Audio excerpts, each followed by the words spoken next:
दोस्तों, अगर आज आपको ट्रेडिंग की शुरुआत करनी है पर कोई गाइड करने के लिए नहीं है, तो ये वीडियो स्पेशली आपके लिए है।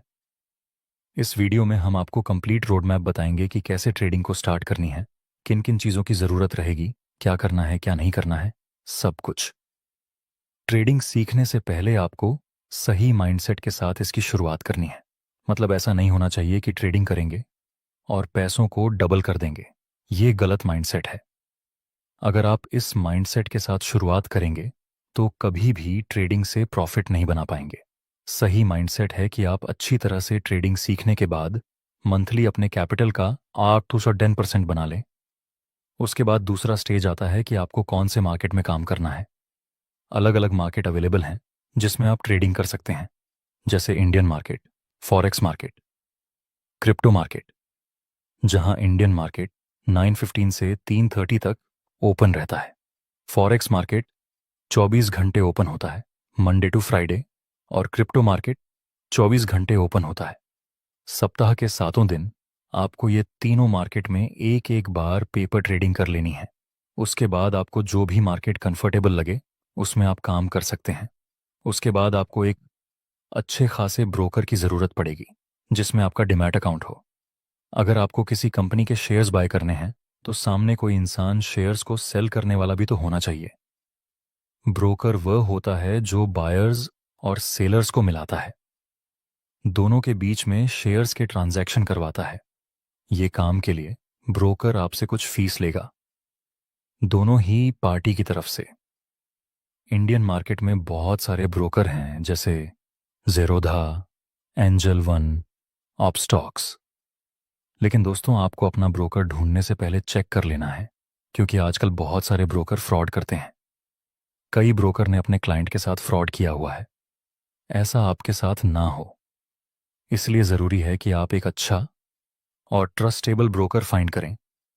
लेकिन आप शुरुआती स्टेज में हैं, इसीलिए ज़रूरी है कि आप एक ऐसा ब्रोकर फाइंड करें जिसमें ब्रोकरेज चार्ज मिनिमम हो।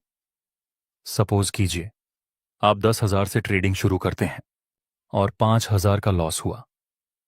अगर इसी में हम ब्रोकरेज चार्ज भी ऐड करके 1,000 ब्रोकरेज चार्ज मिलाए तो आपका टोटल लॉस 60% होगा, जिसको रिकवर करने में आपको ज़्यादा टाइम लगेगा।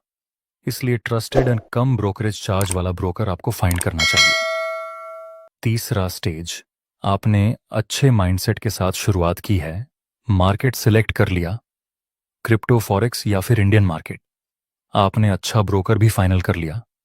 उसके बाद आपको ज़रूरत पड़ेगी एक वेल सेट स्ट्रेटजी की। आपको ट्रेडिंग के बेसिक नॉलेज से एडवांस नॉलेज तक सब कुछ अच्छी तरह से सीख लेना है। बेसिक नॉलेज में support and resistance, trend line, trend, supply and demand zone, multi time frame analysis और इंडिकेटर सीख सकते हैं। यह सीखने के लिए आप YouTube में से सारे कॉन्सेप्ट स्टेप बाय स्टेप सीख सकते हैं। YouTube में से कोई भी कॉन्सेप्ट सीखने के बाद आपको डायरेक्ट रियल मनी से ट्रेडिंग स्टार्ट नहीं करनी है, वरना भारी नुकसान हो सकता है। पहले स्ट्रैटेजी को सीख लें, फिर उसकी प्रैक्टिस करें, उसके बाद पेपर ट्रेडिंग में और उसके बाद रियल मनी से स्टार्ट करें। पेपर ट्रेडिंग वह चीज़ होती है जिसमें फेक मनी से आप ट्रेडिंग कर सकते हैं। सब कुछ सही होता है, लेकिन मनी वर्चुअल होती है। इसको कुछ लोग डेमो अकाउंट भी बोलते हैं। हर किसी बिगनर को यह चीज़ करनी ही चाहिए, क्योंकि इसमें आपको डेमो में ही सब कुछ सीखने को मिल जाएगा। जब आप डेमो में या पेपर ट्रेडिंग में प्रैक्टिस करने के बाद रियल मनी से ट्रेडिंग करेंगे तो आपको बेहतर रिजल्ट मिलेगा। चौथा स्टेज, आपने सब कुछ सीख लिया। उसके बाद कौन सी ट्रेडिंग करनी है, scalping, intraday, option trading, swing trading, ये सब अलग अलग टाइप की ट्रेडिंग होती है। स्काल्पिंग यानी आप बहुत ही कम टाइम के लिए ट्रेडिंग करते हैं। उसमें टाइम फ्रेम भी स्मॉल ही रहती है, जैसे 1 मिनट, 5 मिनट, 15 मिनट। दोस्तों, स्काल्पिंग ट्रेडिंग में आपको बहुत सारे ट्रेड मिल सकते हैं। इसमें आपको ज़्यादा देर तक होल्ड भी नहीं करना पड़ेगा, पर इसमें रिस्क ज़्यादा रहता है और एक्सट्रीम लेवल की डिसिप्लिन की ज़रूरत पड़ेगी। जाहिर सी बात है, शुरुआत में आपके पास नॉलेज कम होगा, एक्सपीरियंस कम होगा, डिसिप्लिन भी अभी उतनी नहीं होगी। इसलिए शुरुआती स्टेज में तो आप इसको यूज़ मत करना। थोड़ा एक्सपीरियंस हो जाए, माइंडसेट कंट्रोल में आ जाए, तब जाकर आप चाहे तो स्काल्पिंग को ट्राई कर सकते हैं। शुरुआती स्टेज में तो आप स्काल्पिंग ट्रेडिंग को अवॉइड ही कर देना। इंट्राडे ट्रेडिंग में आप एक दिन तक पोजीशन को होल्ड कर सकते हैं, एक दिन से ज़्यादा नहीं, और इंट्राडे में आपको लेवरेज भी मिलेगा। लेकिन ये ट्रेडिंग भी एज अ बिगनर आपको सूट नहीं करेगी। आपको करनी चाहिए स्विंग ट्रेडिंग। स्विंग ट्रेडिंग आपके लिए बेस्ट चीज़ है।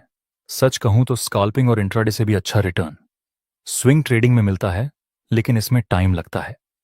स्विंग ट्रेडिंग में आप 1 आवर्स, 4 आवर्स और 30 मिनट जैसे टाइम फ्रेम को यूज कर सकते हैं। इसमें आप अपनी पोजीशन को थोड़े लंबे समय तक होल्ड भी कर सकते हैं। स्विंग ट्रेडिंग में आपको डिसीजन लेने में भी अच्छा खासा टाइम मिल जाएगा, जहां स्कैल्प ट्रेडिंग में आपको बहुत जल्दी डिसीजन लेना पड़ेगा। इसलिए आप शुरुआत में आराम से ट्रेडिंग करें, धीरे धीरे। दोस्तों, एक और ट्रेडिंग टाइप्स आता है जो आपको बहुत ही ज्यादा अट्रैक्टिव लगेगा, वह है ऑप्शन ट्रेडिंग। लेकिन मैं आपको स्ट्रांगली मना कर रहा हूं कि आप अपनी शुरुआती दिनों में इसमें काम मत करना। ऑप्शन ट्रेडिंग में सिर्फ लोगों को लगता है कि वह जल्दी अमीर बन जाएगी, लेकिन यह सच्चाई नहीं है। इसीलिए स्टार्टिंग में इसका यूज मत करना। नेक्स्ट स्टेज है दोस्तों, जब आप सब कुछ सीखने के बाद धीरे धीरे ट्रेडिंग स्टार्ट करें, तब आपको एक चीज करनी है, वह है अपने लिए एक जर्नल बनाना। स्टॉक मार्केट में 90% ट्रेडर लॉस करते हैं और 10% लोग ही प्रॉफिट बनाते हैं। मुझे नहीं लगता कि ये 90% लॉस मेकिंग ट्रेडर में से किसी ने भी अच्छी तरह से अपनी जर्नल बनाई हो। अगर अच्छी तरह से जर्नल बनाई होती तो शायद लॉस नहीं होता। चलिए ये समझते हैं एक अच्छी जर्नल कैसे बनाते हैं। जनरल मतलब आपको बड़ी बड़ी बुक लेने की जरूरत नहीं है। 10-20 रुपए की एक बुक ले लीजिए। उसमें आप वह सब नॉलेज लिखिए जो आप ट्रेड लेते समय करते हैं। मान लीजिए कि आपने एक ट्रेड लिया, बाय आपको इस ट्रेड में प्रॉफिट हुआ, में आपको प्रॉफिट हुआ और आपने अपनी पोजीशन को क्लोज किया। अब आप अपनी जर्नल में लिखो कि कौन सी स्ट्रेटजी को यूज करने से आपको ये ट्रेड में प्रॉफिट हुआ। आपने उस ट्रेड में कौन सी कंफर्मेशन को चेक किया था, आपका रिस्क रिवॉर्ड रेशियो कितना था और कौन सी टाइम फ्रेम में आपने उस ट्रेड को लिया। आप इस ट्रेड में ट्रेंड के साथ थे या नहीं। अगेंस्ट अपने रिवर्सल ट्रेड किया था, मतलब एक ट्रेड को लेते समय आपने जो कुछ भी किया वह सब अपनी जर्नल में लिख लो। और किसी ट्रेड में लॉस हो तो उसके बारे में तो फुल डिटेल में आप अपने जर्नल में लिखो कि कितने का लॉस हुआ, लॉस क्यों हुआ, क्या मेरी कोई गलती थी, क्या मैंने लालच में आकर ट्रेड कर लिया था, क्या इस ट्रेड में मैंने ज्यादा रिस्क ले लिया था। इस तरह से आपको अपनी मिस्टेक लिख लेनी है अपनी जर्नल में कि क्या रीजन है कि मेरा लॉस हुआ। इस तरह से आपको जिस ट्रेड में लॉस हुआ और क्यों लॉस हुआ, ऐसी गलतियां फाइंड कर लेंगे और अपनी मिस्टेक्स को रिपीट नहीं करेंगे। तब आप जल्दी से प्रॉफिटेबल ट्रेड बन जाएंगे।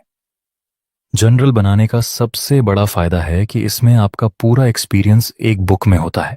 और आपको तो पता ही है कि जितना ज्यादा एक्सपीरियंस उतना ज्यादा अच्छा रिजल्ट।